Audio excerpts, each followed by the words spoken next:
বললে হয়, আজকে আমার সব থেকে খুশির দিন। তোমার সাথে আমার কিছু কথা আছে। হ্যাঁ বলুন। একটু সাইডে এসো। আমি যে শুনলাম তোমার বিয়ে সালমার সাথে হচ্ছে। দেখলেন না বসেছিল। না না, ও কেন সালমাতে যাবে? ও তো সালমার বান্ধবী।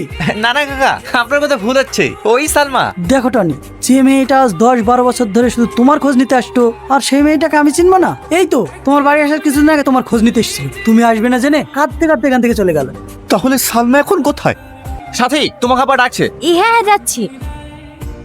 হ্যাঁ, আপনি টাকা নিয়ে ভাববেন না, দই কিন্তু ভালো হওয়া চাই। হ্যাঁ। আঙ্কেল, আপনি আমাকে ডেকেছেন? কই না তো। তাহলে টনি যে বলল। আমি তো সাথীকে ডেকেছি, তুমি আসলে কেন? তাহলে তুমি কি সাথী? না মানে, আমি কেন সাথে হতে যাব? আমি তো সালমা। টনি, চিৎকার করো না আব্বা। কি ভেবেছিলে তুমি মিথ্যে নাটক করে সালমাকে আমার কাছ থেকে আলাদা করে দেবে? পারবে না, কারণ আজ আমি সবকিছু জেনে গেছি। আর তুমি এতটা নোংরা মেয়ে, নিজের স্বার্থের জন্য এতটা নিচে নামতে পারো? তোমাকে আর কি দোষ দেব? যে আমাকে পৃথিবীর আলো দেখিয়েছে সেই তুমি মিথ্যা আশ্রয় নিয়েছে।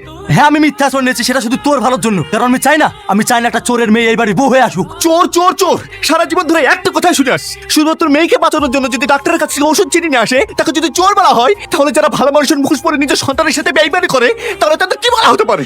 আর কত নিচে নামবে তুমি? নিজের জেদ বজায় রাখার জন্য আমার ছেলে জীবনটা নষ্ট করে দিচ্ছিলে। মৌলানা সাহেব, এই বিয়ে হবে না। কেন বিয়ে হবে না কেন? আমি ওকে ভালোবাসি, ওকে আমি বিয়ে করবো।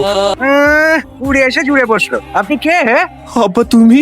হ্যাঁ, আজ আমি নিজের ভুল বুঝতে পেরেছি। জেদের বসে যে ভুলটা আমি করতে যাচ্ছিলাম তার প্রায়শ্চিত্ত করতে এসেছি। আমি তোদের দাঁড়িয়ে থেকে বিয়েটা দেবো রে। মৌলানা সাহেব, আপনি ওদের দুজনের বিয়েটা পড়িয়ে দিন। আমার টাকা। এই নিন আপনার টাকা। হ্যালো বন্ধুরা, এরকম ভিডিও পেতে গেলে চ্যানেলটা সাবস্ক্রাইব করুন, লাইক করুন, শেয়ার করি, চ্যানেলটা পাশে রাখেন।